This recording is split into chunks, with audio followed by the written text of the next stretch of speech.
بسم اللہ الرحمن الرحیم. ناظرین کرام السلام علیکم. میں ہوں آپ کے ساتھ اشفاق اسحاق ستی، آپ کا جانا مانا اور پہچانا. اور صدف عبدالجبار آج ہمارا ساتھ دینے کے لیے موجود نہیں ہوں گی، تو انشاءاللہ shall be joining us tomorrow. باقی یہ ہے کہ مجھے امید ہے کہ آپ لوگ بالکل ٹھیک ٹھاک ہوں گے. آپ کے دن کا آغاز بہت اچھے طریقے سے ہوا ہوگا. لائک آئی آلویز سے کہ پازیٹیوٹی اگر دن کے آغاز میں ہو تو پھر پورا دن اچھا گزرتا ہے. اور پازیٹیو رہنے کے لیے ظاہر ہے کہ آپ کو ایفرٹ بھی کرنے پڑتے ہیں. یہ نہیں ہے کہ بس آپ نے چٹکی بجائی اور آپ پازیٹیو ہو گئے. صبح اٹھتے ہی ویسے بھی بعض اوقات یہ ہوتا ہے کہ آپ کافی بیزارگی کا شکار ہوتے ہیں اور آپ کو بات کرنے کا عموماً کسی سے دل نہیں کر رہا ہوتا. کبھی یعنی کہ بعض اوقات میرے ساتھ یہ ہوتا ہے کہ میں صبح اٹھتا ہوں تو میں مقصد حیات پہ غور کر رہا ہوتا ہوں کہ بھائی انسان کے اس دنیا میں آنے کا مقصد کیا ہے.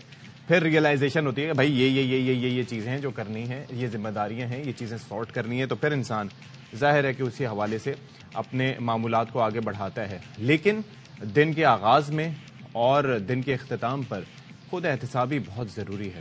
دن کے آغاز میں ظاہر ہے کہ آپ نیک تمناؤں، نیک خواہشات، نئی امیدوں کے ساتھ چلیں، دوسروں کے ساتھ اچھا رکھیں اپنا رویہ اور ساری چیزیں. اور دن کے اختتام پر سونے سے ذرا پہلے ایک خود احتسابی کا ایک سیشن بھی ہونا بہت ضروری ہے کہ آج آپ نے کیا چیزیں ایسی کی جو ٹھیک نہیں تھیں. خیر، یہ تو ویسے ہماری بات ہوگی انفرادی نوعیت کی اور اجتماعی نوعیت کی، لیکن ملک میں سیاسی صورتحال کیا ہے؟ الیکشنز میں آپ کو پتا ہے کہ بہت کم اب دن باقی رہ گئے ہیں. آج 24 جنوری، اندازہ لگا لیجئے 8 فروری کے الیکشنز ہیں. تو اس حوالے سے کیا تیاریاں ہیں، اوور آل کیا سچویشن ہے، اس پر بھی ہم بات کریں گے. لیکن سب سے پہلے کیا ہوتا ہے بھائی؟ Top stories.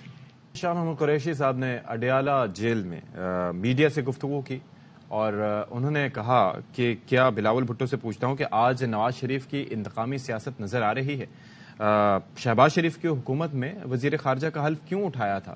تو یہ بہرحال انہوں نے سوال اٹھایا اور یہ کویسچن ہر کوئی اٹھا رہا ہے کہ آج آپ بات کر رہے ہیں کہ وہ انتقام لیں گے، وہ یہ کریں گے، وہ کریں گے. 16 مہینے آپ لوگ ساتھ اقتدار میں رہے اور پی ٹی آئی کا سینئر سے لے کے جونیئر، پیپلز پارٹی کا سینئر سے لے کے جونیئر کارکن سب جو ہے وہ اسحاق ڈار ہوں، شہباز شریف ہوں، سب کی پالیسیز کا دفاع کرتے نظر آتے تھے، بلکہ اور تو اور باقی معاملات پر بھی دفاع کرتے آتے تھے ایز اے پارٹی. تو اب کیا چینج ہوا؟ ظاہر ہے کہ اب الیکشنز ہوئے، تو الیکشنز ہونے جا رہے ہیں تو اس کے لیے تیاریاں تو کرنی ہیں اور ایسے میں ایسے بیانات بھی ضروری ہیں. تو اسی بارے میں بات کر لیتے ہیں. بیورو چیف اسلام آباد خاور گھمن صاحب ہمارے ساتھ موجود ہیں. خاور گھمن صاحب، thank you so much for joining me in the morning. میں یہ کہنے والا تھا joining us in the morning, لیکن آج صرف میرا ہی آپ سے گفتگو ہو پائے گی. یہ بتائیے بھائی کہ اب وہ جو ہمارا شکوہ تھا کہ نون لیگ کہیں دکھائی نہیں دے رہی، تو یہ تنگ آمد بجنگ آمد والا معاملہ ہے کہ اب کچھ رہا نہیں تو وہ کہہ رہے ہیں کہ اب چلیں نکلنا ہی ہے، الیکشن کیمپین تو چلانی ہے تو میاں صاحب نکل آئیں، یا کوئی اور وجہ ہے؟ مقبولیت ہے عوام میں میاں صاحب کی؟ جی وہی میں دیکھ رہا تھا کہ وہ اتنی مقبولیت ہے ماشاءاللہ کہ ابھی 2 دن ہوئے ہیں کہ میاں صاحب نکلے ہیں. تو پتہ نہیں ہے پنجاب حکومت کو کیا ہو گیا، کل کی انہوں نے دفعہ 144 پورے صوبے کے اندر امپوز کر دی ہے. اچھا، کہ اگر میاں صاحب نکلے ہیں تو انہیں نکلنے دیں، کوئی جلسے کریں. اور ظاہر پنجاب کے اندر ہم دیکھ رہے ہیں کہ شہباز شریف صاحب ہیں اور باقی نواز شریف صاحب ہیں، مریم صاحبہ نکلے ہوئے ہیں. لیکن دیکھیں اب باقی آج کے بعد رہ گئے ہیں 14 دن، 2 ہفتے اراؤنڈ جو ہے 8 فروری جب انتخابات ہونے ہیں. ابھی تک مطلب یہ ہے کہ منشور نہیں آیا پاکستان مسلم لیگ نون. ہاں جی ہاں جی، پتہ نہیں اب 27 28 کی بات کر رہے ہیں. تو میں رات کو پروگرام میں تھا تو میں کہہ رہا تھا کہ 27 سے 28 کو جو منشور اناؤنس کرنا ہے تو بہتر ہے کہ یہ کوئی 8 فروری کے بعد ہی کر لیں، حکومت میں آنے کے بعد ہی. لیکن خاور صاحب مطلب یہ میری معلومات میں اضافہ کیجیے گا، منشور وہ پہلی چیز نہیں ہوتی کہ کوئی بھی سیاسی جماعت اپنے ورکرز کو دیتی ہے جس کی وجہ سے ورکرز یا عوام اس کی جانب اٹریکٹ ہوتے ہیں؟ جناب اعلیٰ ہم نے تو یہی دیکھا ہے کہ جس طرح آپ کمپین پہ جاتے ہیں، جس طرح پاکستان پیپلز پارٹی نے کمپین شروع کی ہے تو وہ سب سے پہلے انہوں نے اپنا منشور اناؤنس کیا کہ یہ ہمارے 10 پوائنٹ، یہ ہمارا 10 نکاتی ایجنڈا ہے، اس کے اوپر ہم کام کریں گے. اگر ہمیں مینڈیٹ ملا، حکومت ملی تو ہم یہ کام کریں گے. وہ آپ نے دیکھا ہوگا کہ بلاول بھٹو زرداری صاحب روزانہ کی بنیاد کے اوپر اپنے ہاتھ میں، ایک ہاتھ میں منشور کی کاپی ان کے ہوتی ہے اور دوسرے ہاتھ میں وہ تیر جو پارٹی کا انتخابی سمبل ہے وہ دکھا رہے ہوتے ہیں کہ جناب علیہ یہ دیکھیں. لیکن پاکستان مسلم لیگ نون اس دفعہ جو ہے وہ بڑے ہی عجیب و غریب طریقے سے وہ آگے بڑھ رہے ہیں. ظاہر ہے ان کے مسائل کچھ اور تھے, وہ مسائل تو کافی حد تک خاص طور پر جو عدالتی وہ جو چیلنجز تھے وہ تو حل ہو گئے ہیں. اب آہستہ آہستہ وہ ظاہر ہے وہ مومنٹم پکڑ رہے ہیں. باقی لیٹس سی واٹ ہیپنس. لیکن یہ ہے کہ کل کا جو یہ واقعہ ہوا ہے دفعہ 144, it's a very serious issue.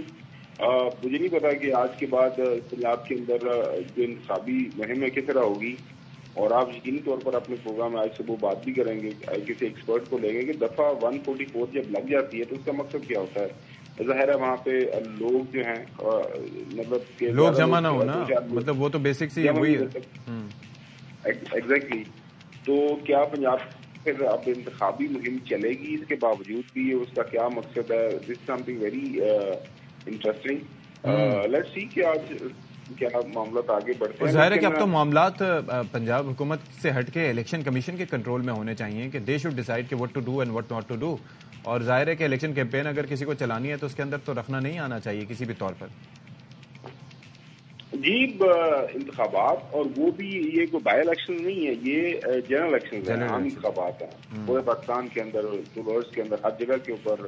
آپ نے دیکھا کہ وہ انتخابی عمل ہونا ہے, اور انتخابی عمل کے لیے جو اس کی ایک بنیادی ضرورت ہوتی ہے وہ کیمپین ہوتی ہے. پولیٹیکل پارٹیز اپنا منشور لے کے جاتی ہیں اپنے ظاہر اپنی کانسٹیچوئنسی کے اندر. تمام جو ایم پی ایز ہیں, ایم این ایز کے امیدوار ہیں, وہ جا کے بات کرتے ہیں لوگوں کے ساتھ. اس کے لیے آپ کو جلسہ کرنا پڑتا ہے. ظاہر آپ نے ہر حلقے کے اندر 3-4 لاکھ ووٹر ہوتا ہے, تو آپ نے فرض تھوڑی جا کے ملنا ہے, تو اس کے جلسے کرنا ضروری ہوتے ہیں. تو آج کے بعد پنجاب کے اندر یہ جلسوں کی کیا صورتحال ہوگی, اب دیکھتے ہیں کیا صورتحال بنتی ہے. لیکن ایک بات آل اکراس ہم دیکھ رہے ہیں, آپ نے دیکھا ہوگا میڈیا کے اوپر, خاص طور پر کالمز کے اندر, اخبارات میں یہ چیز لکھی جا رہی ہے کہ یہ جو 2024 کے اندر 8 فروری کو انتخابات ہونے جا رہے ہیں, یہ مطلب مختلف زاویوں سے اگر دیکھیں تو بڑے مختلف ہیں.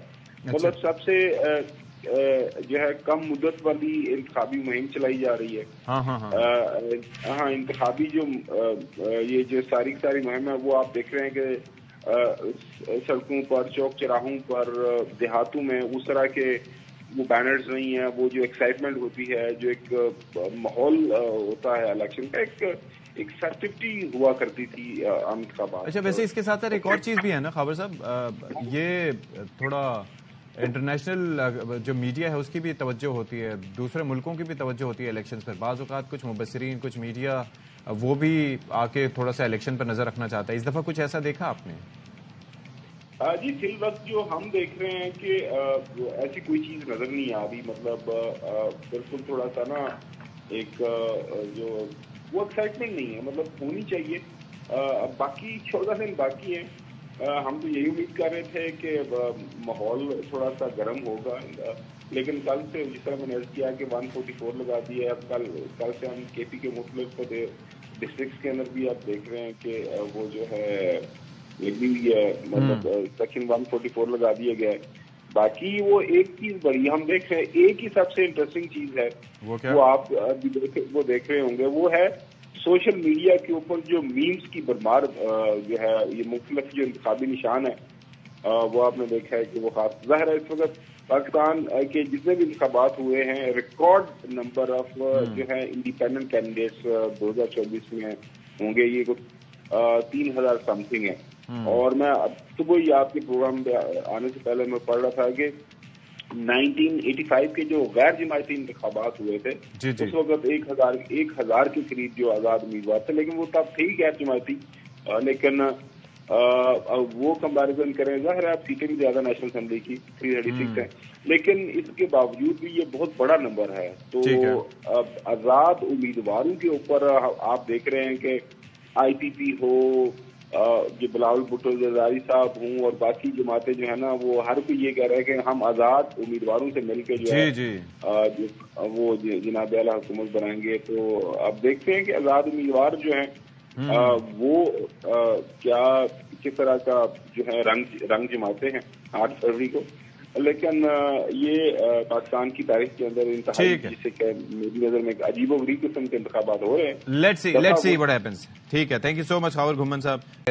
لوگ جمع ہوتے ہیں تو ایسے میں یہ بڑا مشکل سی صورتحال ہوگی. تو حسن حفیظ ہمارے ساتھ موجود ہیں, وہ ہمیں مزید اس سے متعلق بتائیں گے. حسن, کیا منطق ہے اس کے پیچھے, کس طریقے سے یہ ممکن بنایا جائے گا, اور اگر کارنر میٹنگ جلسے ریلیاں نہیں ہوں گی تو پھر کیمپین کیسے ہوگی الیکشن کی؟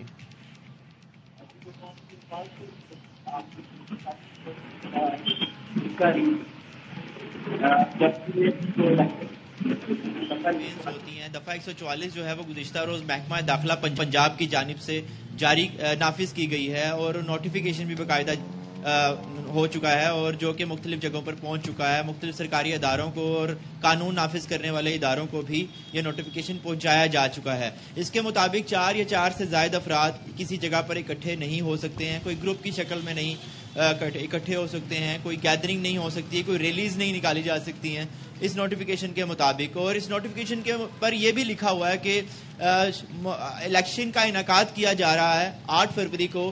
اس الیکشنز کے دوران مختلف خدشات ہیں محکمہ داخلہ پنجاب کو کہ امن و امان کی صورتحال خراب ہو سکتی ہے, جس کے خدشے کے پیش نظر جو ہے وہ دفعہ 144 نافذ کر دی گئی ہے. اگر ہم ماضی میں جائیں تو الیکشن 2018 اور الیکشن 2013 میں 2 سے 3 روز قبل یا 1 ہفتہ قبل جو ہے وہ میکسیمم بھی اگر ہو تو 1 ہفتہ پہلے جو ہے وہ نوٹیفیکیشن جاری کیا جاتا ہے. لیکن اس دفعہ 2 ہفتے پہلے نوٹیفیکیشن جاری کیا گیا ہے, اور اس کے مطابق جو ہے وہ جو ریلیز نہیں نکال سکیں گے, پبلک گیدرنگ نہیں ہو سکے گی پنجاب میں, اور کسی بھی قسم کا کوئی اکٹھ یا کسی بھی علاقے میں جس طرح سے الیکشن کیمپینز کے دوران مختلف لوگ اکٹھے ہو جاتے ہیں یا نعرے بازی کرتے ہیں, وہ بھی نہیں کر سکیں گے. اور اس نوٹیفیکیشن کے بعد پولیس کو ہدایات جاری کی گئی ہیں کہ مختلف علاقوں میں گشت کریں, اور اگر کوئی ایسی ایکٹیویٹی دیکھیں تو اس کے خلاف کارروائی عمل میں لائی جائے.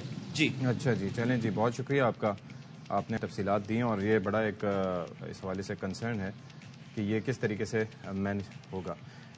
اچھا جی, اب جو ہے وہ آگے ایک اور خبر ہم آپ سے سامنے رکھنے جا رہے ہیں, وہ آئی ایم ایف سے متعلق ہے. آئی ایم ایف کی ایک ڈیمانڈ سامنے آئی ہے, وہ کیا ڈیمانڈ ہے وہ ذرا اپنے ناظرین سے شیئر کرتے ہیں. بھائی, بات یہ ہے کہ اب اس حوالے سے ڈیمانڈ یہ تھی کہ عوام کو عوامی نمائندوں کے اثاثوں کی خبر ہوگی. اس حوالے سے نگراں وفاقی حکومت کی جانب سے یقین دہانی کرا دی گئی ہے, اور یہ ایک بڑا ایک امپورٹنٹ چیز ہے, اور عوام کو ظاہر کردہ اثاثوں کی معلومات تک رسائی دی جائے گی. اور اس کے ساتھ ساتھ یہ ہوگا کہ اس سے پھر عوام جو ہے وہ ظاہر ہے کہ باخبر رہیں گے اس سے متعلق, اور وفاقی حکومت کی جانب سے یہ آئی ایم ایف کو اب یقین دہانی کرا دی گئی ہے. تو اس معاملے پر یہ پتہ چل سکے گا کہ عوامی نمائندوں کے اثاثے کتنے ہیں, کابینہ ارکان کے اثاثے کتنے ہیں, کس طریقے سے وہ معاملات کو دیکھتے ہیں. جب وہ اقتدار میں آئے تھے منتخب ہونے سے پہلے ان کے اثاثوں کی تعداد کیا تھی, اب ان کے اثاثوں کی تعداد کیا ہو گئی ہے. تو وہ ساری چیزیں ہیں جس کے اندر پھر یہ ہے کہ یہ نظر رکھنا ہوگی, اور اب اس سے متعلق وفاقی جو حکومت ہے, جو نگراں حکومت ہے, ان کی جانب سے یہ یقین دہانی کرا دی گئی ہے. تو دس از ریئلی گڈ, یہ ایک بڑی اچھی خبر ہے, کیونکہ شفافیت کے جب ہم پہلو کی بات کرتے ہیں نا, شفافیت کو مد نظر رکھتے ہوئے, تو یہ چیز جو ہے وہ بڑی ضروری ہوتی ہے کہ اس معاملے پر نظر رکھی جا سکے, اس چیز کو سارٹ کیا جا سکے, اس چیز کو دیکھا جا سکے کہ کون کتنے اثاثے بنا رہا ہے, اور کہیں ایسڈ بیونڈ مینز والا چکر تو نہیں ہے.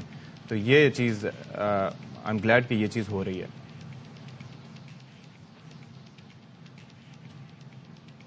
اچھا جی, اب ذرا ہم آپ کو تھوڑا سا بتائیں کہ کراچی انٹر سال اول کے نتائج کی اسکروٹنی جاری ہے, اور انٹر بورڈ انتظامیہ کا کہنا ہے کہ متاثرہ امیدواروں کے لیے 2 خصوصی کاؤنٹرز قائم کیے گئے ہیں. اور یہ ظاہر ہے کہ اس حوالے سے آپ کو پتا ہے کہ 60% طلباء کے حوالے سے بتایا گیا تھا کہ وہ نتائج میں کامیاب نہیں ہو سکے, اور اس کے بعد سے یہ سوال اٹھائے جا رہے تھے. تو عشرت خان ہمارے ساتھ موجود ہوں گی, ان سے ہم ذرا اس معاملے پہ جاننا چاہیں گے کہ بھائی یہ ہو کیا رہا ہے, اور کیا نتائج اس حوالے سے کیا سامنے آئیں گے, جب اسکروٹنی ہوگی تو اس کے اندر کیا چیزیں دیکھی جا سکیں گی. تو لیٹ سی واٹ ہیپنز, اور اس حوالے سے رپورٹ ڈی جی کالج اور سیکرٹری تعلیم کو دی جائے گی, اور پھر ہی پتہ چلے گا کہ کیا صورتحال بنتی ہے.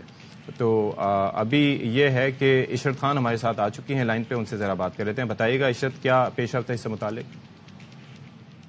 جی ہاں بالکل اشفاق، میں آپ کو بتاؤں کہ میں اس وقت انٹر بورڈ پہ موجود ہوں اور جو اسٹوڈنٹ کے چہرے پڑھ رہی ہوں اور جو والدین کے چہرے پڑھ رہی ہوں وہ بہت زیادہ پریشانی کے عالم میں. ان کا یہی کہنا ہے کہ اتنے سارے بچوں کو فیل کر دیا گیا ہے. ہم پہلے بھی فیس بھرتے رہے ہیں، اب بھی اسکوٹنی کی فیس بھر رہے ہیں. ساتھ ساتھ انہوں نے جو اسکوٹنی کے نتائج آئیں گے اس پہ بھی عدم اعتماد ظاہر کر دیا. ان کا کہنا ہے کہ پہلے جو بچوں پیپرز میں پاس نہیں کیا جا سکا. اچھا ساتھ ساتھ ایک چیز اور بھی ہے کہ یہاں والدین سے میری بات ہوئی، ان کا یہ کہنا ہے کہ پریکٹیکل میں بچے بیٹھے ہیں لیکن ایبسنٹ قرار دیا جا چکا ہے.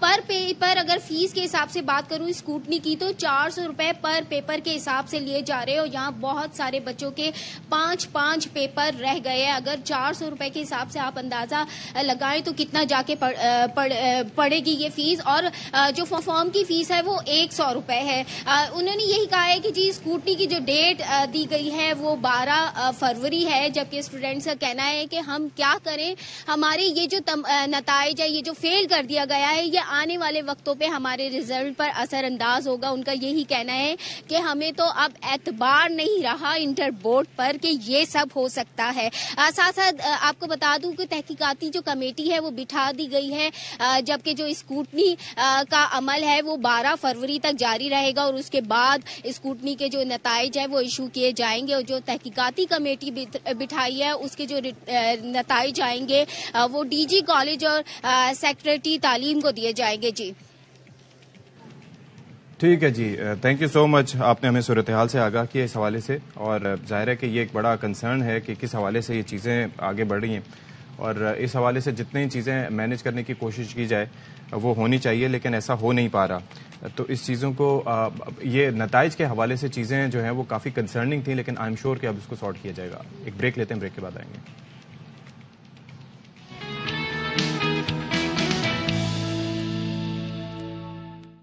اچھا جی، ویلکم بیک. یہاں پر آپ کو بتائیں کہ انٹرنیشنل کرکٹ کونسل کی جانب سے سال 2023 کی بہترین ٹیم کا اعلان کر دیا گیا. اچھا یہ ٹیم ون ڈے کی ہے.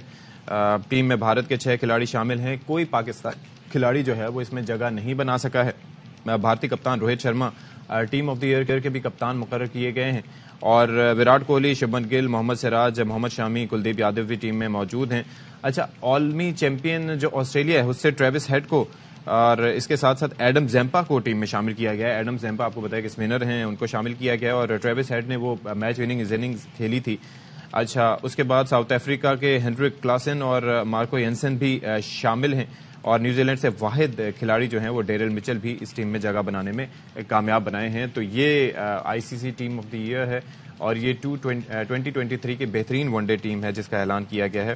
انفارچونیٹلی کوئی پاکستانی اس میں جگہ نہیں بنا سکا. تو لیٹ سی کہ یہ ہو سکتا ہے کہ سال 2024 تھوڑا سا بہتر ہو. اچھا جی، اب ذرا حلقوں سے متعلق بات کر لیتے ہیں. تو قومی اسمبلی کا حلقہ NA60 اس کے حوالے سے بھی ہم بات کریں گے کیا وہاں پر سیاسی صورتحال ہے، لیکن اس وقت آپ کو براہ راست لیے چلتے ہیں. مریم اورنگزیب لاہور میں گفتگو کر رہی ہیں. اس میں بلاول بھٹو صاحب، پیپلز پارٹی کے 7 سے 8 وزیر، اس کے علاوہ مشیر، اس کے علاوہ منسٹر آف اسٹیٹ، یہ سب ان فیصلوں میں برابر کے سگنیٹری اور برابر کے حصہ دار تھے. اور ہم نے اللہ تعالیٰ کے فضل و کرم سے پی ڈی ایم کی گورنمنٹ میں سب کے ساتھ مل کر، تمام جماعتوں کے ساتھ مل کر، حکومت کے اندر تمام کولیشن پارٹیز کے ساتھ مل کر مشترکہ فیصلے کیے ہیں. جتنی مشاورت پی ڈی ایم کی گورنمنٹ میں ہوئی ہے پاکستان کی تاریخ میں کبھی اتنی مشاورت نہیں. اور اس پہ میں شہباز شریف صاحب جو اس وقت وزیر اعظم تھے ان کو خراج تحسین پیش کرنا چاہتی ہوں، اور بلاول بھٹو صاحب کو یہ کہنا چاہتی ہوں کہ ہر بات اگر تہذیب میں رہے گی تو سیاست کا وہ کلچر جس کو میاں نواز شریف صاحب دوبارہ سے پروان چڑھانے کی کوشش کر رہے ہیں وہ برقرار رہے گا. بولنا سب کو آتا ہے، یہ سیاست میدان ہی ایسا ہے کہ جملہ کسنے سب کو آتے ہیں، لیکن اب پاکستان کی ترقی کے لیے کوئی یہ آپ کی ذاتیات کی سیاست کو نہیں سننا چاہتا. آج عوام اپنی سستی روٹی، سستی بجلی، سستی گیس، اپنی عوام اپنے بچوں کے لیے روزگار، مفت علاج، مفت دوائی، اور ان کے مسائل کا کیا حل ہے، مہنگائی کس طرح ختم ہوگی. آج عوام جو ہے وہ اپنے مسائل کی بات سننا چاہتی ہے، جس کا حل وہ سمجھتے ہیں صرف اور صرف پاکستان مسلم لیگ نون کے پاس ہے. اور ابھی آپ نے دیکھا ہوگا کہ کل بلوم برگ کی پاکستان کی عوام تو یہ جانتی ہے کہ جب جب میاں نواز شریف صاحب اقتدار میں آئے تو جو معیشت کا حال ہوتا تھا اور پہلے سال جو ٹرن اراؤنڈ ہوتا تھا وہ مثالی ہوتا تھا. اور آپ نے دیکھا کہ بلومبرگ کی جو اکانومسٹ رپورٹ آئی ہے اس کے اندر یہ کیٹیگوریکلی لکھا ہے کہ پاکستان کی تاریخ میں جتنی جماعتیں آئیں اس میں معاشی کارکردگی آج تک پاکستان مسلم لیگ نون محمد نواز شریف کی قیادت میں تینوں ٹینیورز کا کمپیریزن انہوں نے دوسری جماعتوں کے ٹینیورز کے ساتھ کیا. بہترین کارکردگی محمد نواز شریف صاحب کی معاشی طور پر رہی اور اس میں ان کے جو انڈیکیٹرز تھے وہ مہنگائی تھی, بے روزگاری تھی اور جس طرح معیشت کا حال تھا اس کو پورا ٹرن اراؤنڈ کرنے کی بہترین کارکردگی محمد نواز شریف کے ادوار میں رہی. تو یہ گواہیاں جو ہیں وہ ایسی سٹیٹمنٹس جو اس کے مخالف ہوتی ہیں ان کی کریڈیبلٹی خود لوز ہو جاتی ہے. میڈم ایک الیکشن ہے اور تمام جماعتیں جو ہیں وہ میدان میں ہیں, جلسے جلوس ہو رہے ہیں, ریلیاں نکالی جا رہی ہیں اور پنجاب حکومت نے دفعہ 144 کا نوٹیفکیشن جاری کر دیا. کیا آپ ریلیاں اور جلوس جو ہیں وہ ختم کر دیں گے یا صرف یہ پی ٹی آئی کے لیے نکالا؟ پہلے تو جی اللہ تعالیٰ کا شکر ہے, آپ نے اکاڑا دیکھا, آپ نے حافظ آباد دیکھا, آپ نے خانے وال دیکھا, آپ نے مانسیرا دیکھا, آپ نے کل احمد پور شرکیہ دیکھا جہاں شہباز شریف صاحب گئے تھے, کل لاہور میں محمد نواز شریف صاحب اپنے حلقے میں گئے تھے, اس سے پہلے شہباز شریف صاحب لاہور میں گئے تھے, مریم نواز شریف صاحبہ لاہور میں گئی تھیں. تو یہ جو کہہ رہے ہیں نا رونا رو رہے ہیں, چیخیں مار رہے ہیں, لیول پلینگ فیلڈ کا, یہ عوامی لیول پلینگ فیلڈ سے جو ڈر ہے جو آپ کی سکرینز دکھاتی ہیں, اس لیے یہ آوازیں, یہ چیخیں, یہ الزامات بلند ہوتے ہیں, آوازیں اونچی ہوتی ہیں کیونکہ اصل میں عوام کی جو فیلڈ ہے اس میں ان کو نظر آ رہا ہے کہ پاکستان مسلم لیگ نون جو ہے وہ انشاءاللہ 8 فروری کو فتح حاصل کرے گی اور پاکستان کے لیے پاکستان کی آواز عوام جو ہے وہ شیر کو ووٹ دے گی اور پاکستان کو انشاءاللہ مفت بجلی, مفت گیس, سستی روٹی, سستی گیس, سستی بجلی, مفت علاج, مفت دوائی اور روزگار میں اضافہ, مہنگائی میں کمی سے نوازے گی. دفعہ 144 کی آپ نے بات کی تو جو میں نے نوٹیفیکیشن پنجاب حکومت کا پڑھا ہے وہ بغیر اجازت کے ریلی نکالنا, بغیر اجازت کے کارنر میٹنگ کرنا, اور ہم وہ جماعت ہیں جس نے ہمیشہ قانون کی پاسداری کی ہے, قانون کے آگے پیش ہوئے. ہم ملک کے اندر جب الیکشن قریب ہے وہ جماعت جو الیکشن چاہتی ہے وہ چاہتی ہے کہ قانون کو بھی فالو کیا جائے تاکہ انشاءاللہ 8 فروری کو پرامن الیکشنز ہوں. آپ اجازت لیں, آپ ریلی کریں, جو آپ نے کرنا ہے آپ کر سکتے ہیں, لیکن اس کے لیے اجازت لینا. چلیں جی, یہ آپ دیکھ رہے تھے کہ مریم اورنگزیب صاحبہ گفتگو کر رہی تھیں اور ظاہر ہے کہ انتخابات سے پہلے یہ بڑا امپورٹنٹ ہے. اچھا, ایک بڑا امپورٹنٹ ٹاپک کی جانب ہم نے اشارہ کیا تھا, آپ کو ہم نے بتایا تھا کہ پروگرام کے شروع میں کہ کس طریقے سے پاکستان سمیت دنیا بھر میں آج ایجوکیشن ڈے منایا جا رہا ہے, یعنی کہ تعلیم کا دن ہے. اور ظاہر ہے کہ اقوام متحدہ کا جو چارٹر ہے اس کے مطابق تعلیم انسان کا بنیادی حق ہے اور پاکستان کے آئین میں بھی اس چیز کو باقاعدہ طور پر واضح طور پر لکھا گیا ہے کہ بنیادی تعلیم ہر بچے کا حق ہے اور عوام کو مفت اور لازمی تعلیم فراہم کرنا ریاست کا فرض ہے. اچھا, پاکستان میں صورتحال یہ ہے کہ افسوسناک ہے کہ ملک میں اسکول نہ جانے والے بچوں کی تعداد 2,62,00,000 تک جا پہنچی ہے اور کہیں پہ گھوسٹ اسکولز کی بات ہو, کہیں پر بچے تعلیم حاصل نہیں کر پا رہے, اسکول نہیں جا پا رہے. پھر اس کے بعد جو نظام تعلیم پہ ویسے بھی ہم بات کرتے ہیں کہ 2 شعبے سب سے زیادہ نگلیکٹڈ ہوتے ہیں جو وہ دیکھنے میں آتے ہیں, ایک ہیلتھ اور دوسرا ایجوکیشن کا. تو کیا اس بارے میں حکومت سوچ رہی ہے؟ ابھی ہمارے ساتھ موجود ہیں نکراں وفاقی وزیر تعلیم مدد Ali Sindhi sahab. Thank you so much for joining us. ایک چیز ظاہر ہے کہ آپ کی نگراں حکومت ہے, لیکن ہم ایک دیکھتے آئے ہیں کہ یہ جو بجٹ بھی ہو یا کوئی بھی اس طرح کا سلسلہ ہو اس میں تعلیم کے اوپر وہ فوکس ہمارا نہیں ہوتا, ایکسپینڈیچر وہ نہیں ہوتا جو کہ ہونا چاہیے. اب کیا سوچا جا رہا ہے کیا اس سے متعلق کہ کس طریقے سے ہم نظام تعلیم کو بہتر کر سکتے ہیں؟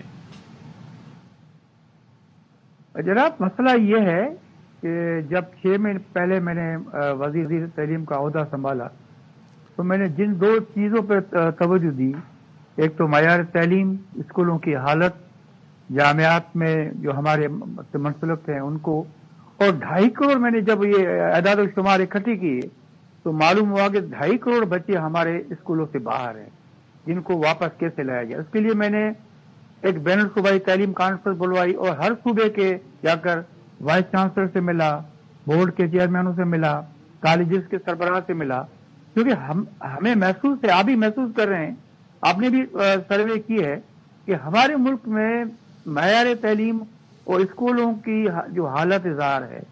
اب میں اگر بات کروں گا تو بات آگے بڑھ جائے گی، لیکن میں نے یہاں اسلام آباد سے شروعات کی اور جب میں نے اسکولوں کی حالت دیکھی تو مجھے بہت افسوس ہوا. اب میں نے اسلام آباد کے کافی اسکول بہتر بھی کر دیے اور 20 آئیڈیل اسکول ہم اسلام آباد میں بنا رہے. ایسے ہی دو میں نے کہا ہے کہ صبح میں ہی بنائے ہم، ٹائم تو کم ہے لیکن کسی اچھی چیز کی بنیاد ڈالے جائیں. اب یہ جب تک 2.5 کروڑ بچوں کا تعلق ہے تو میرے بھائی یہ وہی بچے ہیں جو گھروں میں کام کرتے ہیں، کھیتوں میں کام کرتے ہیں، اسکول نہیں جاتے. اس میں ہمیں پریکٹیکل دینا پڑے گا. میں نے صوبائی وزیر تعلیم کو بھی کہا، میں نے وزیر اعلیٰ صاحبان کو بھی کہا کہ بھائی سب سے پہلے آپ اس مسئلے کو دیکھیں. اب جس بچے تنخواہ ملتی ہے 10,000 12,000 تو وہ کیسے رشتہ چاہیں گے کہ ہم جا کر اس کو پڑھائیں؟ اس کے لیے کوئی پریکٹیکل بنائے، جیسے بے نظیر اسکیم پروگرام ہے، اس طرح ہر بچے کو کچھ پیسے ملے تو وہ باہر شام کو کام کرنا چاہے تو شام کرے اور صبح کو اسکول جائے. لیکن یہ جب تک صوبے اور وفاق آپس میں نہ ملیں گے یہ 2.5 کروڑ بچے ہمارے اسکولوں سے باہر رہیں گے. اس کے لیے صوبوں اور وفاق کو مل کر کام کرنا چاہیے. میں نے یہ بھی جامعات کو کہا کہ بھائی خدا کے واسطے جو 200 300 ایک یونیورسٹی میں آپ نے پی ایچ ڈی کی ڈگریاں دے دی ہیں، وہ کیا کر رہے ہیں اور ہمارے پاس پڑھانے کا بھی ایک نہیں ہے. آپ کو پتا ہے کس زمانے میں ٹیچر ٹریننگ ہوتی تھی، ہمارے پاس ٹیچر ٹریننگ ہے ہی نہیں، نہ یونیورسٹیوں میں نہ اسکولوں میں نہ کالج میں. یہاں سے 17 گریڈ 18 19 20 تو بھائی یہ سسٹم ٹھیک کرنا پڑے گا. میں نے کافی کوشش کی ہے اور میں تمام وائس چینل سے ملا ہوں. یہ محسوس یہ ہوتا ہے کہ جب میں بات کہتا آ رہا ہوں کہ گزشتہ کافی سالوں سے 10-15 یا 20 سالوں سے ایک چیز یہ ہے کہ ہم یہ دیکھتے ہیں کہ جو اسکلڈ لوگ ہیں ان کی خاصی کمی ہے. ہم جو ٹیچرز ہیں ان کا معیار بھی ہم دیکھتے ہیں کہ وہ نہیں ہے جو کہ ہونا چاہیے. اگر ہم سندھ کی بات کریں یا اس کے علاوہ مختلف صوبوں کی، یہاں پر جو ہائیلی کوالیفائڈ لوگ ہوتے ہیں یا جو پی ایچ ڈیز ہوتے ہیں ان کو ہم کسی طریقے سے انکارپوریٹ کر سکتے ہیں سسٹم میں کہ تاکہ وہ اپنے اسکل سیٹ اور اپنی تعلیم سے دوسروں کے لیے بھی ایک شمع جلا سکیں. جناب میں نے یہی عرض کیا ہے کہ ہنر مندی کی آپ کو پتا ہے کہ اس وقت کتنی عرب ممالک میں ضرورت ہے. تو ہم کوشش کر رہے ہیں، ہمارا نیپٹیک ادارہ ہے کہ ہم لوگوں کو یہ ٹریننگ دے رہے ہیں. لیکن اب یہ بات جو آپ نے کہی نا کہ جو پی ایچ ڈی کرے ان کے عوام سے کیا فائدہ پہنچ رہا ہے، ان کے تھیسس کا لوگوں کو کیا فائدہ پہنچ رہا ہے، وہ تھیسس ایسی ہیں آیا وہ کارآمد ہیں یا مدے خارج ہیں. اس سلسلے میں ایچ ای سی کو میں نے بولا ہے، لیکن میں نے پھر بھی عرض کیا کہ گزشتہ 4-5 مہینے میں نے جو کام کیا ہے مجھے فخر ہے کہ ایسا کام جو ماضی میں جیسے میں نے کہا نا اسلام آباد کے اسکولوں میں آج تک کوئی گیا نہیں تھا. اب میں کیا بتاؤں کہ واش رومز کے بچیوں کی کیا حالت تھی، ٹونٹیاں ٹوٹی ہوئی تھی، کموڈ ٹوٹے ہوئے تھے. اب یہ ایسا مجھے یہاں محسوس ہوا کہ ہمارے پاس یہ حالت ہے تو باہر کی حالت کیا ہوگی. آپ یقین کریں میں کسی صوبے کا نام نہیں لیتا، ایک صوبے کے میں وزیر تعلیم کے وزیر اعلیٰ کے گاؤں گیا تو وہاں وہ بچیاں نیچے پڑ رہی تھی. اب میں نام نہیں لوں گا، میں تو ہر جگہ جاتا ہوں، کے پی کے بھی گیا ہوں، کوئٹہ بھی گیا ہوں، پنجاب بھی گیا ہوں، سندھ بھی جاتا ہوں. اب یہ حالت ہے کہ ہمارے موضوع سبجیکٹ سے تعلیم کیوں اتر گئی ہے. بھائی تعلیم کے ساتھ ہمارے پاس کوئی ترقی کا راستہ نہیں ہے.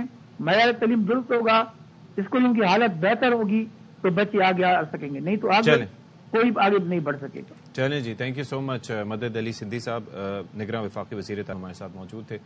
چلیں جی، دیت کی ضرورت تو ہے لیکن اقدامات بھی ساتھ ساتھ اٹھانے چاہیے. اچھا جی، قومی اسمبلی کا حلقے کے حوالے سے اس سے پہلے ہم بات کر رہے تھے کہ این اے 60 اور اس کے ساتھ ساتھ صوبائی حلقہ پی پی 25 میں جہلم سٹی بیسکلی شامل ہے. تو یہاں پر مسائل کم نہیں ہوئے، حالانکہ اقتدار تو کئی جماعتوں کو ملا لیکن فائدہ نہیں ہوا. نوید بٹ اس پہ رپورٹ کر رہے ہیں.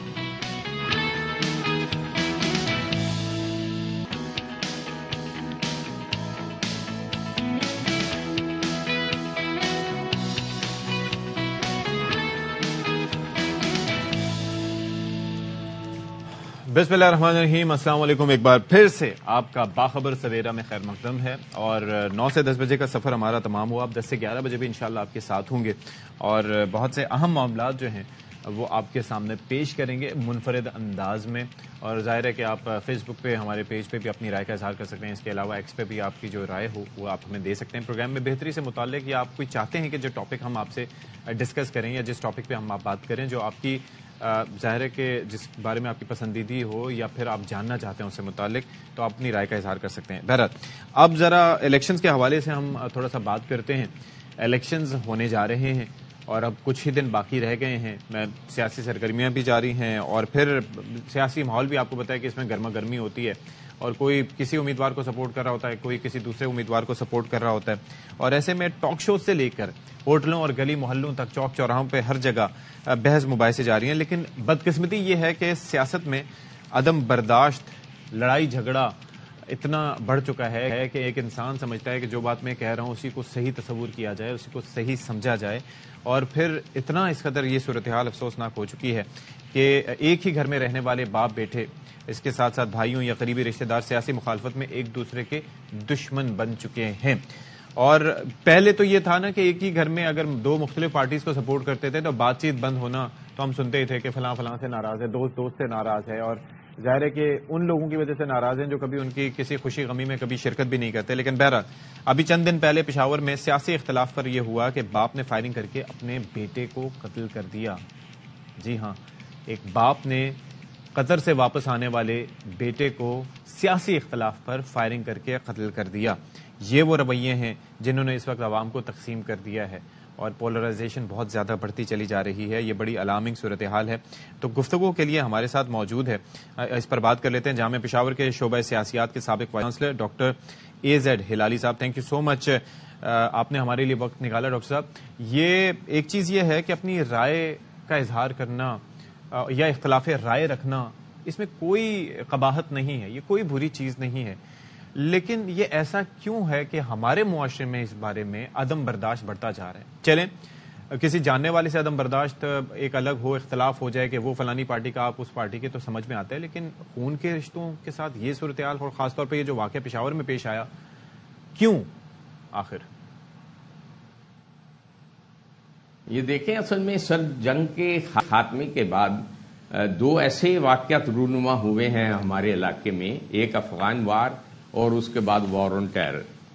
ان دونوں موقعوں نے ہم نے یہ دیکھا کہ سماجی طور پر اور معاشرتی طور پر اور اس کے ساتھ ملنے جلنے اور یگانت کا جو ایک جذبہ پایا جاتا تھا, جس کو میں یہ کہنا چاہوں گا کہ معاشرے میں جو ایک رواداری تھی, سیاسی بالگن نظری پائی جاتی تھی, روشن خیالی پائی جاتی تھی, افغان وار نے اور دہشت گردی نے دونوں کو ملیا میٹ کر کے رکھ دیا. اور یہ ایک ایسی سو کالڈ آئیڈیالوجیکل وار تھی جس نے رشتے بھی ختم کر دیے, آپس کے تعلقات کو بھی بہت زیادہ رکھنا اندازیاں پیدا کر دیں, اور اس کے ساتھ ساتھ سماجی طور پر ایسے دشواریاں پیدا کر دی جس کا نتیجہ آج ہم دیکھ رہے ہیں کہ باپ بیٹا, بانجا بتیجا, پورے رشتہ دار آپس میں یاری دوستی ساری کی ساری جو ہے وہ ایک ہنگامے کی نظر ہو گئی ہے. سوسائٹی میں وائلنس نظر آتا ہے, انتشار پسندی عام ہو گئی ہے, برداشت کا کلچر ختم ہو چکا ہے, ایجوکیٹڈ رسپانس نہیں رہی, لوگ ایک دوسرے کو اپنی مرضی کے نظریات کو ٹھونستے ہیں, ایک دوسرے کی بات سننا پسند نہیں کر رہے. وہ ایک جمہوری معاشرے کی جو قدریں ہوتی ہیں کہ ایک بات کہنا, اس کے جواب میں دوسری کی بات سننا یا اس رائے کو آگے لے کے جانا, اب وہ سلسلہ نہیں رہا. یہ پاکستانی معاشرے کی تنزلی کا ایک دور جا رہا ہے جس میں ہم دیکھ رہے ہیں کہ انتشار نے بہت زیادہ تقویت پکڑ لی ہے. لیکن ڈاکٹر صاحب اس کی وجہ اور کیا یہ ہے؟ انتشار سیاست کی بنیاد پہ بھی ہو رہا ہے. میں یہ عرض کرنا چاہ رہا ہوں, یہ میں ابھی اب اس طرف پہ آ رہا ہوں, میں اسی طرف آ رہا ہوں کہ یہ جو انتشار ہے یہ سیاست کی بیس پہ بھی ہے, مذہب کی بیس پہ بھی ہے, معاشرت کی بیس پہ بھی ہے, یہ ایک دوسرے کے نظریات کی بیس پہ بھی ہے. اس میں بہت زیادہ جو خلل ہے جس کی آپ بات کر رہے ہیں کہ اس کی وجوہات کیا ہیں, اس کی وجوہات یہ ہے کہ ہماری جو تعلیم ہے وہ ایک نظریے کی بنیاد پہ نہیں رہی. وہ ایک, اور جسے کہنا کہ نیشن بلڈنگ یا اسٹیٹ بلڈنگ والا کانسیپٹ تھا, ایک ترجیح ہوتی تھی, ایک تعلیم کا ایک مقصد ہوتا تھا, وہ مقصدیت جو ہے وہ ختم ہو چکی ہے. لوگ ایک ایسے افراتفری میں مبتلا ہو گئے. میں بیسیکلی یہ جاننا چاہ رہا تھا کہ what my concern is کہ آج کل آپ کو پتا ہے کہ آپ کے پاس بے بہا انفارمیشن اویلیبل ہے. میں نالج نہیں کہوں گا, میں انفارمیشن کہوں گا, in the form of social media, in the form of Google, in the form of digital media. یعنی کہ اب آپ کے بارے میں اگر کوئی سوال ہو, کوئی اختلافات, کوئی ایسی چیزیں آپ سارٹ کر سکتے ہیں, آپ کے پاس مواد بہت موجود ہے, لیکن اس چیز کا نیگیٹو استعمال بہت زیادہ بڑھ رہا ہے. تو یہ کس طریقے سے اس کو سارٹ کیا جائے, اس کو کس طریقے سے, پہلے تو یہ کہا تھا نا کہ فلانے کو پتہ ہی نہیں ہے, اس کے اندر یہ عقل و فہم ہی نہیں ہے, اس کے پاس معلومات نہیں ہے. اب تو سب کچھ ہے لیکن پھر بھی یہ سب کچھ ہو رہا ہے. دیکھیں یہ جو آپ نے سوال اٹھایا نا, یہ جو ریس پیدا ہو گئی ہے آگے بڑھ جانے کی, ایک دوسرے کو کراس کر جانے کی, اس میں بھی ہم یہ کہیں کہ عدم برداشت کا مسئلہ آ گیا ہے. ایک دوسرے کی بات کو سمجھا نہیں جا رہا, ایک دوسرے کی بات کو قبول نہیں کیا جا رہا. سارے کے سارے لوگ مختلف نظریات میں قید ہو گئے ہیں. ایک ایسی نظریاتی پرزن شپ بن گئی ہے کہ جس میں ایک دوسرے کو برداشت تو چھوڑے, ایک دوسرے کو شکل دیکھنا گوارا نہیں کرتے. یہ چیزیں ہیں. میں کہتا ہوں اس میں دانشوروں کا رول ہے, اساتذہ کا رول ہے, مدبرین کا رول ہے, خطیبوں کا رول ہے.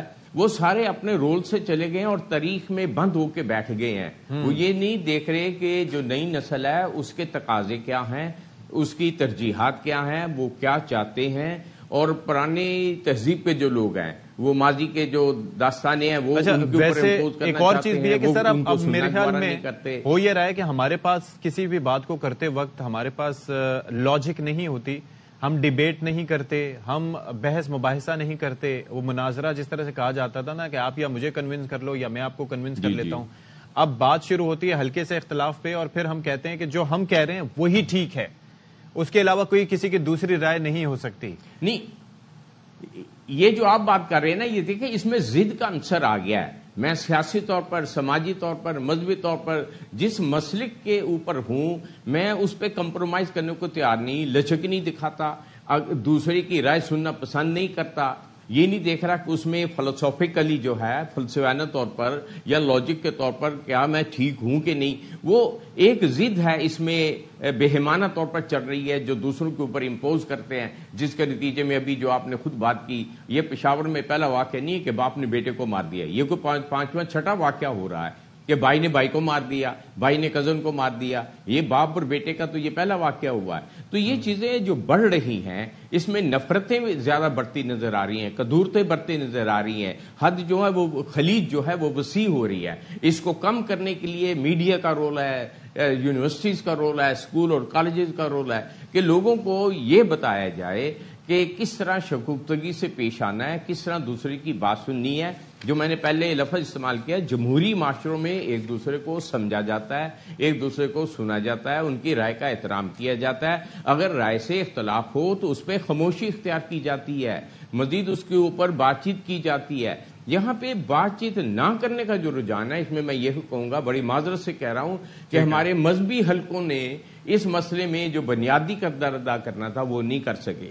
اسلام جو ہے وہ مذہب جو ہے وہ امن کا ہے, محبت کا ہے, وہ بھائی چارے کا ہے, اخوت کا مذہب ہے. وہ فلاح و بہبود کی بات کرتا ہے, وہ ایک دوسرے کی سمجھداری کی بات کرتا ہے, ایک دوسرے کی اسودگی کی بات کرتا ہے.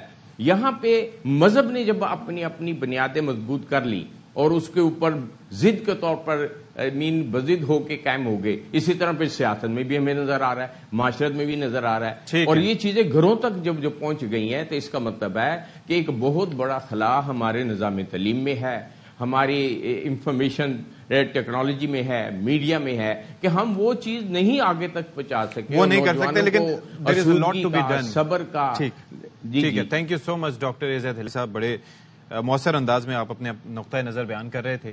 اور تو اب کیا ہو سکتا ہے جی, کینیڈا میں کیا مواقع موجود ہیں, اس پر بات کر لیتے ہیں. ہمارے ساتھ موجود ہیں صدر پاکستان ویسٹرن کینیڈا ٹریڈ ایسوسی ایشن Bushra Rehman sahiba. Thank you so much for joining us Bushra sahiba. یہ ذرا بتائیے گا کہ یہ بڑا احسن اقدام ہے جو ہوا ہے, لیکن یہ معاہدہ جو ہوا ہے اس کی کیا ڈیٹیلز ہیں, کس طریقے سے طریقہ کار کیا ہوگا, کس طریقے سے نوجوانوں کو بھجوایا جا سکے گا, کوالیفیکیشن کیا ان کی ریکوائرڈ ہوگی؟ جی بہت شکریہ.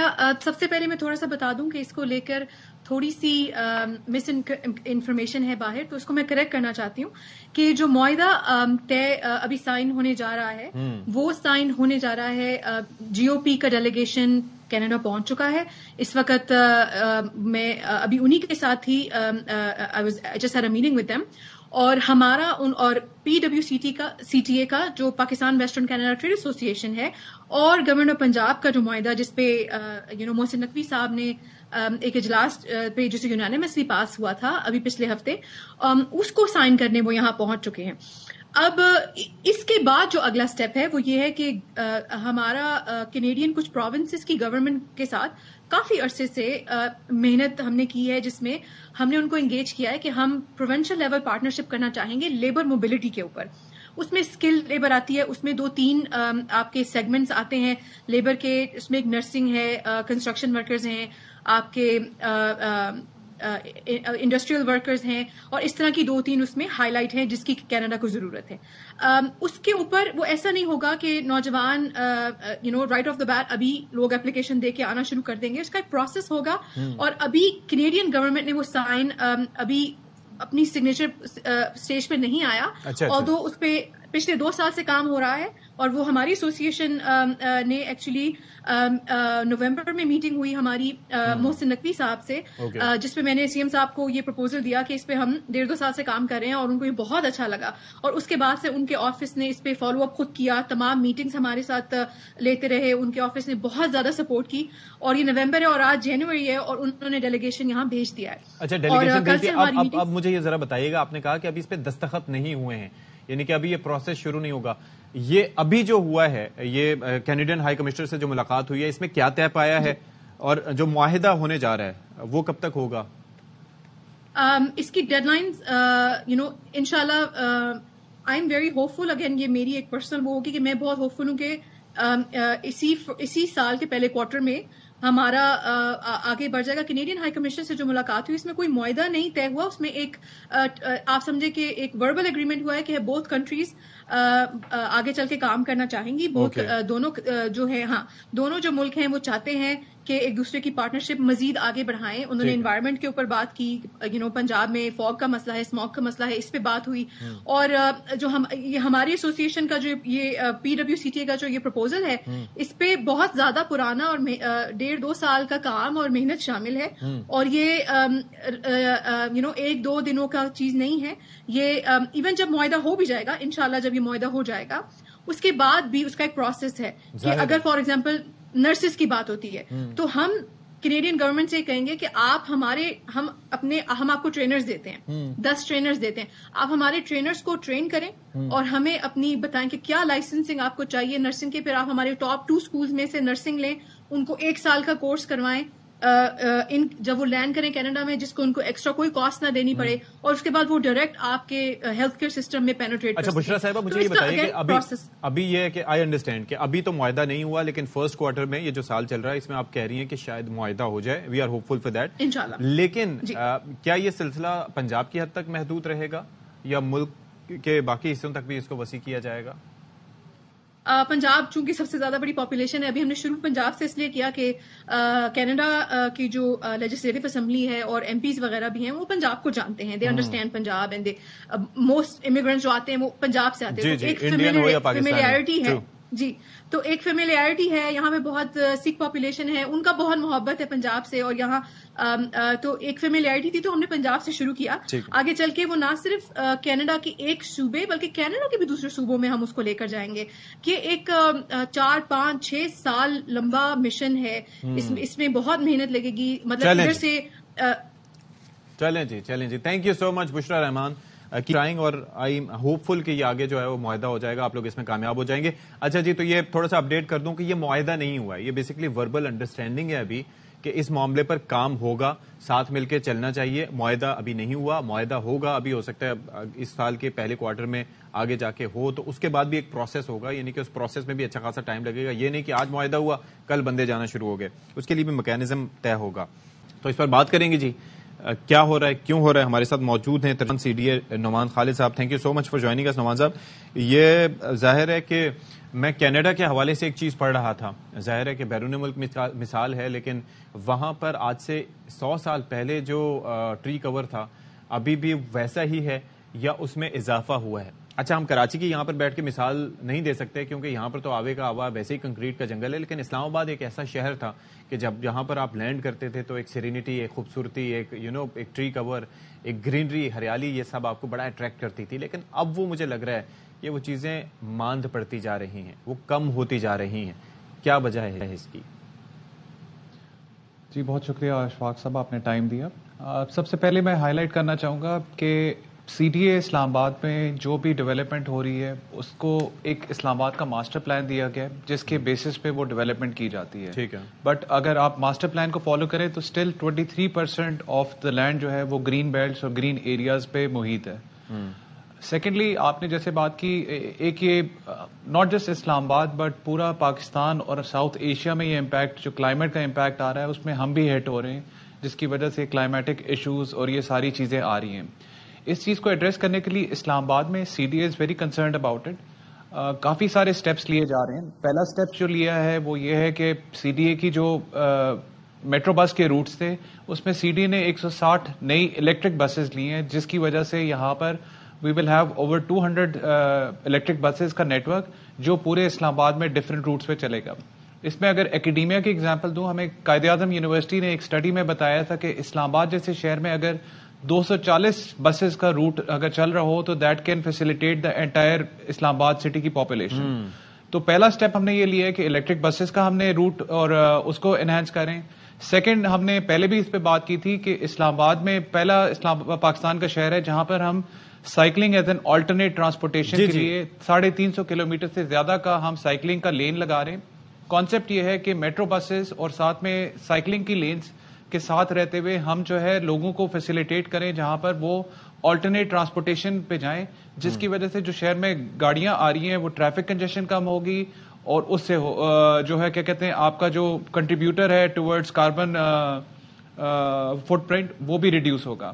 سیکنڈلی, یہاں پر ہم نے پارٹنرشپ کرنی ہے ٹیکنالوجی کمپنی سے جہاں پر ہم الیکٹرک بائکس اور پیڈل بائکس جو ہے وہ ان سائیکلنگ لینز میں پرووائڈ کریں گے, جس کے ذریعے اگر آپ ایک میٹرو بس سے اتریں تو آپ کے سامنے ایک سائیکل اویلیبل ہوگی جو آپ ایپ کے ذریعے ان لاک کر کے اپنی ڈیسٹینیشن پہ چلے جائیں. تو بائی ڈوئنگ دس ہم پروموٹ کرنا چاہ رہے ہیں کہ آلٹرنیٹ طریقے سے لوگ جائیں اور کم سے کم شہر میں آئیں. سیکنڈ اسٹیپ CDA نے اس میں یہ لیا ہے, وہ بھی ایک بڑا یونیک اسٹیپ ہے کہ ہم نے آٹومیٹڈ پارکنگ سسٹم لانچ کر رہے ہیں. اس میں ہمارا ٹینڈر پروسیس آلموسٹ کمپلیٹ ہو گیا اور اوارڈ آف کانٹریکٹ ہونے والا ہے. ہم ٹیکنالوجی بیسڈ سولوشن لے کر آئیں گے جس میں آپ کا ایپ, RFID, NFC کارڈ کے ذریعے ڈیجیٹل بینک کے ساتھ ہم کنیکٹ ہوں گے اور اگر آپ کہیں پہ پارک کریں گے تو وہاں پر آپ کو پارکنگ کے پیسے دینے پڑیں گے. ایک چیز مجھے یہ بتائیے گا کہ 2-3 اور چیزیں, یہ تو ظاہر ہے کہ اس حوالے سے ہم یہ جو سائیکلنگ کا پروجیکٹ ہے اس حوالے سے اور الیکٹرک بسز کے حوالے سے ہم پہلے بھی بات کر چکے ہیں. کچھ چیزیں اور بھی ہیں جو کافی کنسرننگ ہے. ایک تو زیر زمین پانی میں کمی, ظاہر ہے آبادی بڑھتی جائے گی تو پھر وہ پانی میں بھی کمی آتی جائے گی. پھر دوسری چیز یہ ہے کہ یہ جو 30 برسوں کی مثال دے رہے ہیں کہ 2500 ہیکٹر سے شہر جو ایکسپینڈ ہو رہا ہے اس کی تعداد بہت, اس کی جو رفتار جو ہے وہ بہت تیز ہے.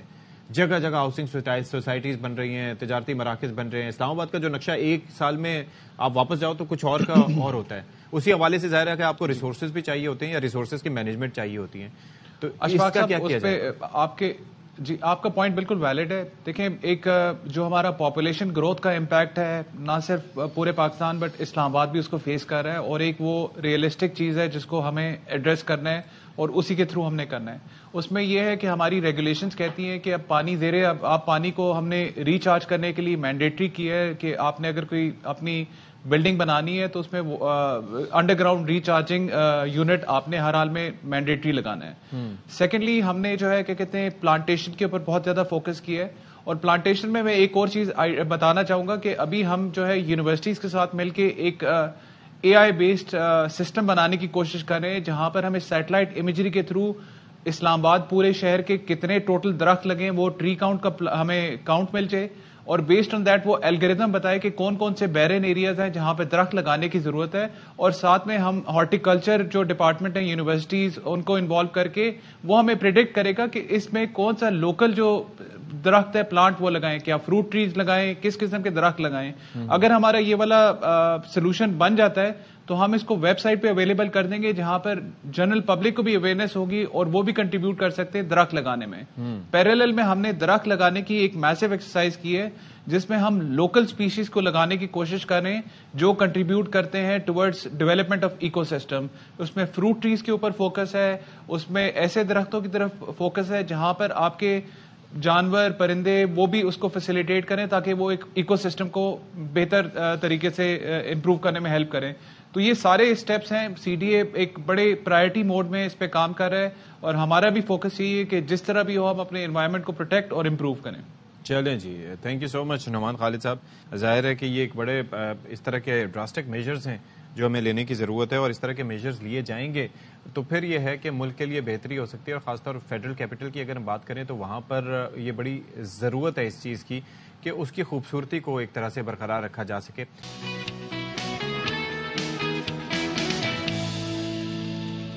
اچھا جی, یہاں پر خبر آپ تک پہنچائیں کہ سندھ پولیس نے عام انتخابات کے لیے الیکشن کمیشن کو سیکیورٹی انتظامات سے آگاہ کر دیا ہے. پولیس کا کہنا ہے کہ سندھ میں عام انتخابات میں 1,22,000 اہلکار تعینات کرنے کی تجویز ہے.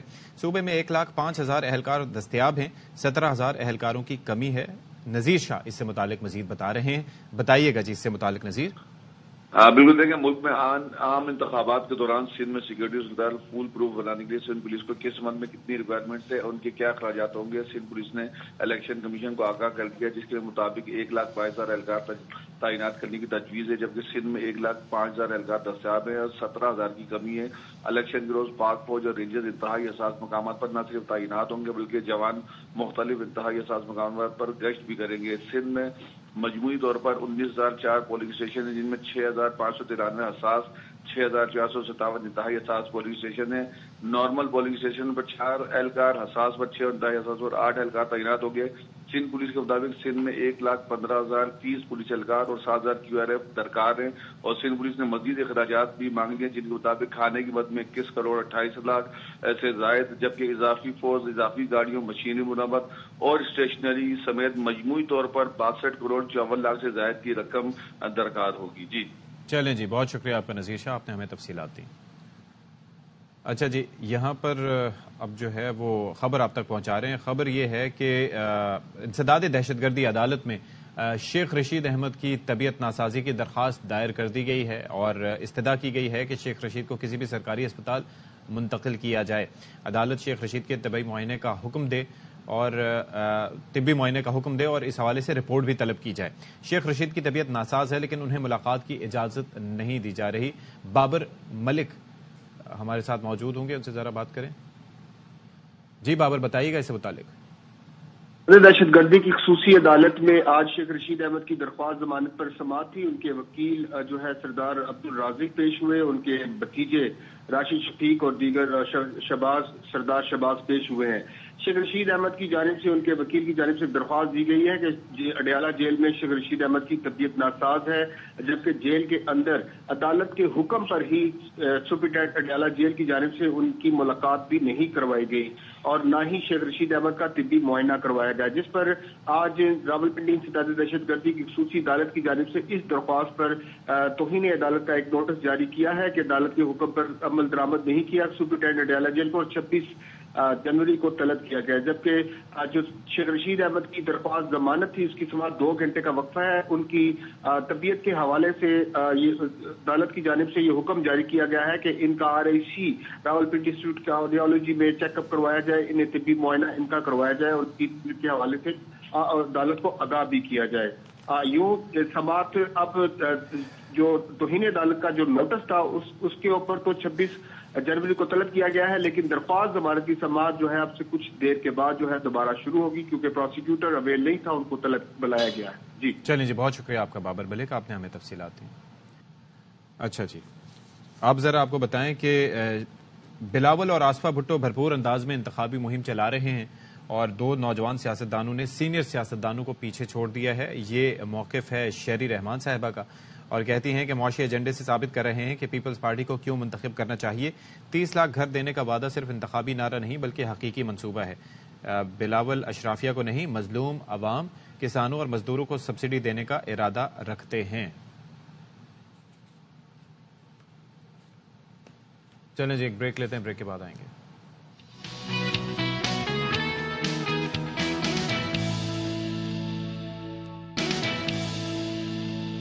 اچھا جی, موسم سرما جب آتا ہے تو بہت سے ہم سٹرس فروٹس کی موسٹلی بات کر رہے ہوتے ہیں. ہم بات کرتے ہیں کس طریقے سے کہ کینو مارکیٹ میں موجود ہے, مالٹے موجود ہیں, فروٹرز موجود ہیں, یعنی کہ اس طرح کے فروٹس کی ہم بات کر رہے ہوتے ہیں.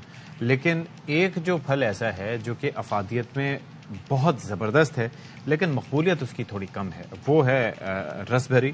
اور گولڈن بیری میں کتنی افادیت ہے اور کتنی بیماریوں کا اس سے علاج ممکن ہے, روحا فاطمہ ہمیں بتا رہی ہیں. اچھا جی, تو بھائی بات یہ ہے کہ جب منفرد فروٹس آتے ہیں, مختلف طرز کے فروٹس یہاں پر مارکیٹ میں اویلیبل ہیں, تو why not try them, because ہم نارملی ہماری تان جا کے ٹوٹتی ہے ان فروٹس کے بارے میں جن کو ہم جانتے ہیں, جو زیادہ ظاہر ہے کہ مقبول ہیں یا جگہ جگہ وہ دستیاب ہوتے ہیں.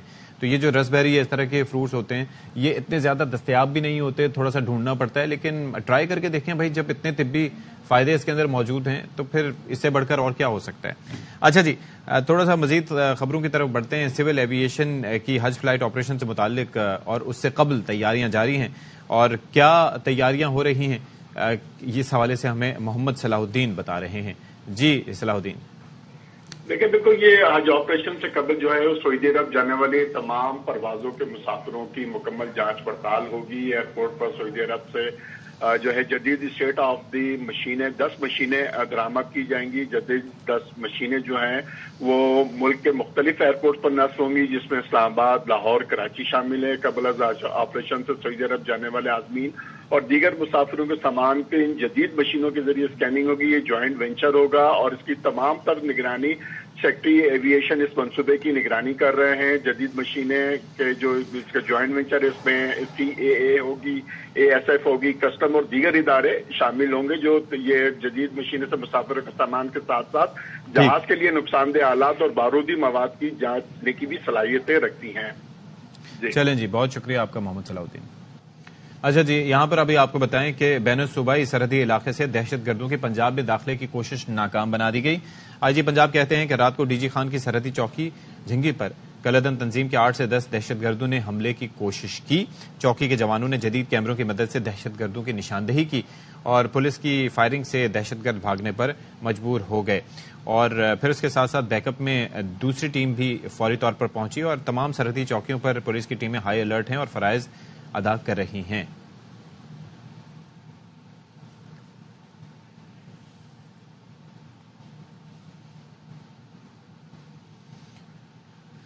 اچھا جی, یہاں پر ابھی آپ کو بتائیں اسلام آباد ہائی کورٹ سے خبر ہے کہ Shehryar Afridi MPO case DC اور SSP آپریشن کے خلاف توہین عدالت کی درخواست پر سماعت ہوئی.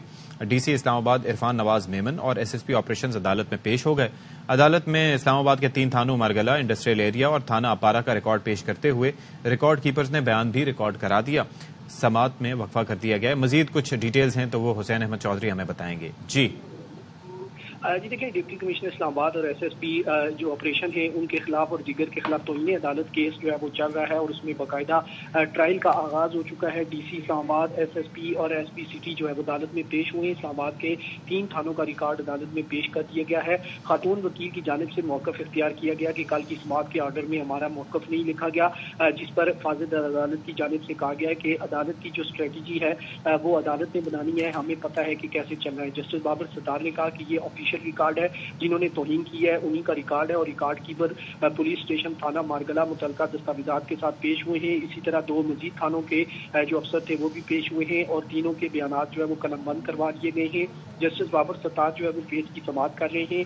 SP فاروق بٹر کی جو وکیل تھی ان کا کہنا تھا کہ ہمیں ریکارڈ نہیں دیا گیا, عدالت کی طرف سے آرڈر میں لکھ دیے کہ ہمیں ریکارڈ نہیں دیا گیا, جس پر جسٹس بابر ستار نے کہا کہ ہمیں بھی ریکارڈ آج ملا ہے, آپ کو بھی مل جائے گا. سماعت اس وقت جاری ہے اور جو اس کیس میں پروسیکیوٹر ہیں کیسر امام, اب وہ MPO آرڈر سے متعلق جو دستاویزات ہیں وہ عدالت کو پڑھ کر سنا رہے ہیں. جی چلیں جی, بہت شکریہ آپ کا حسین احمد چودھری. اچھا، غزہ کی صورتحال کی بات کرتے ہیں، جہاں زمینی لڑائی شدید ہو گئی ہے۔ شہر کے وسطی علاقے میں حماس نے 24 صہیونی فوجیوں کو ہلاک کر دیا۔ ہلاک ہونے والوں میں اسرائیل کے فوجی افسران بھی شامل ہیں۔ غیر ملکی میڈیا کے مطابق اسرائیلی ڈیفنس فورس نے ہلاکت کی تصدیق کی ہے۔ زمینی لڑائی کے دوران حماس نے خان یونس میں اسرائیلی فوج کے زیر قبضہ عمارتوں کو دھماکے سے اڑا دیا اور ٹینکوں کو بھی ان کی جانب سے نشانہ بنایا گیا۔ تو یہ آپ یہ دیکھیں کہ بڑا ایک زبردست قسم کی ریٹیلیشن کی گئی ہے حماس کی جانب سے، کیونکہ اب آپ یہ دیکھیے کہ جب سے یہ سلسلہ شروع ہوا اکتوبر سے لے کے اب تک 30,000 سے زائد معصوم فلسطینی خواتین اور بچے، مرد سب اپنی زندگی سے محروم ہو چکے ہیں، اور اصل تعداد اس سے کہیں زیادہ یہ رپورٹڈ نمبر ہے۔ اور اس کے ساتھ ساتھ آپ یہ سوچئے ذرا کہ کس طریقے سے وہاں پر عمارتیں ان کو ملبے کا ڈھیر بنا دیا گیا ہے، اور خاص طور پر نہ ہسپتال بخشے ہیں، نہ ان کی جانب سے اقوام متحدہ کے جو شیلٹرز ہوتے تھے، ہلال احمر کے دفاتر ہوتے تھے، نہ ان کی جانب سے صحافیوں کو بخشا گیا ہے، خاندان کے خاندان مٹا دیے گئے ہیں۔ آپ یہ ذرا سوچئے کہ ہم جس طریقے سے ایک دن کسی کی ایک اپنے عزیز و اقارب کے ساتھ تصویر شیئر کرتے تھے کہ دیکھیں جی وہ اپنے پیارے کو پیار کر رہا ہے، اس کے کچھ دن بعد اسی شخص کی ویڈیو آ رہی ہوتی تھی اور ہم بتا رہے ہوتے تھے کہ وہ شخص بھی اپنی جان سے گیا۔ تو بڑی المناک صورتحال ہے جی، اور ظاہر ہے کہ جو لوگ ہیں وہ مشکلات کا سامنا ہے۔ جو بڑا ہاسپٹل تھا شفا ہاسپٹل، آپ کو پتہ ہے، وہاں پر اس کے اندر انہوں نے دعویٰ کیا کہ جی وہاں پر نیچے تو ان کا پورا نیٹ ورک موجود ہے، اس ہسپتال کو بھی بیڑا غرق اس کا کر دیا۔ اب مریض وہاں پر موجود ہیں لیکن علاج کرنے کے لیے ڈاکٹرز نہیں ہیں، ڈاکٹرز اگر ہیں تو ادویات نہیں ہیں، یعنی کہ غذا کی قلت وہاں پر اپنی جگہ، پانی کی قلت اپنی جگہ، ایک ایسی جیل ہے جس کو بند کر کے بس اوپر سے بم برسائے جا رہے ہیں اور پوری دنیا کے کانوں پر جوں تک نہیں رینگ رہی۔ تو اس المیے کو، یہ بالکل انسانی المیہ ہے، اس کو جتنا ہائی لائٹ کیا جائے، جتنا اس کے اندر اس کے اوپر بات کی جائے، جو بچے ہیں وہ اپنے والدین سے محروم ہو رہے ہیں، والدین اپنے منتوں مرادوں سے مانگے گئے بچوں سے محروم ہو رہے ہیں، اور غزہ کی 60,000 حاملہ خواتین کی جانیں بھی خطرے میں ہیں۔ وارننگ بھی اس حوالے سے جاری کر دی گئی ہے۔ تو اللہ تعالیٰ ان کے حال پہ رحم کرے، ہم سب کے حال پہ رحم کرے اور بہتری فرمائے۔ پروگرام سے فی الحال اتنا ہی۔ اشفاق ستی کو اجازت دیجیے، اللہ حافظ۔